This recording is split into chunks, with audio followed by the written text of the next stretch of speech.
चका नयन मो चका आखिया बड़ खिया तुई बड़ पेटुआ 60 पौठी 56 भोग आहा के सुआद तो महाप्रसाद अन्न खिचुड़ी साग महुर मजा मिठा डाली बिना लागई अधा आनंद बजार चेका पकई अन्न संगे मिठा डाली गोले आत्मा शांति करी खाउथिबी बसी तनिल चक्र को मुचाही चाहे। नमस्कार, जय जगन्नाथ। आज रेसिपी अभड़ा डाली। चलंतु आरंभ करबा आज रेसिपी। अभड़ा डाली बा मीठा डाली बनिया पई मुझे गोटे बड़ ताटिया रे अध ताटिया हरड़ डाली नहीं जाइछि। जेहेतु यह टिके बहलिया हेताय तो डाली अधिक परिमाण रे व्यवहार करा जाय थाए। एबे हमें एथिरे पानी को दबा और यहाँ को भल भाव रे धोई नबा। जेहेतु आमे अभड़ा डाली बनाउचे तो मंदिर स्टाइल रे बनाउचे तो सेति पई गोटे माटी हांडी नबा और सेथिरे समस्त धुआ हरड़ डाली को दबा। जेति की डाली नेइथिले तार डबल एथिरे पानी दबा।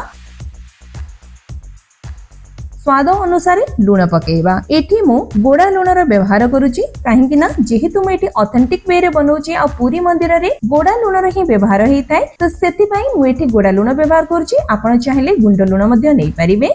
अल्प किछि हळदी गुंड, मीठा पई 2 चमच गुड़, गोटे तेजपत्र। जेहेतु आमे हांडी रे बनौचे डाली तो यह न उतरिया पई एठी मु आधा चमच घियर व्यवहार करछि। आपण जदि प्रेशर कुकर रे बनौचंती तले घिय पकेबार कोनोसी आवश्यक नै। एबे आमे डाली हांडी को गैस ऊपर बसाई 15 मिनिट पर्यंत सिझिया पई छाड़ी दबा। सेही समय भितरे किछि नडिया कोरा, धनिया, दालचीनी, लवंग, गुजराती, अलैच और गोलमरीच को बाटी गोटे पेस्ट बनै दबा। एई भली भाबरे एबे चलंतु कवर खोली की देखिबा। 5 मिनिट हेई गलानी, डाली फुटिबा आरंभ कलानी। यह को घोरे आ 5 मिनिट पर्यंत फुटिबा को छाड़ी दबा। 10 मिनिट हेई गलानी। देखंतु डाली एई भली भाबरे अल्प अल्प सिझी आसिलानी। एई समय रे आमे प्रस्तुत करिथिबा नडिया बटा को एथिरे दबा। डाली सहित ए नडिया बटा को मिसई दे कवर करी एहा को आहुरी 15 मिनिट पर्यंत सिझिबा को छाड़ी दबा। 15 मिनिट परे घोड़नी हटे आपन को देखि दउची। देखंतु डाली केते भल भाबरे सिझी गलानी।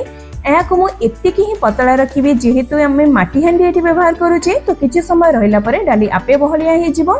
एबे तड़का लगेया पई गोटे तड़का पैन रे 2 चमच घियो दबा, गोटे सुखिला लंका, सोरिष, जीरा, हेंगु को दबा। यह फुटला परे ताकू आनी डाली रे छुंक दे दबा। बनिकी रेडी हे गला अभड़ा डाली बा मीठा डाली। यह को एबे हमें सर्व करिबा।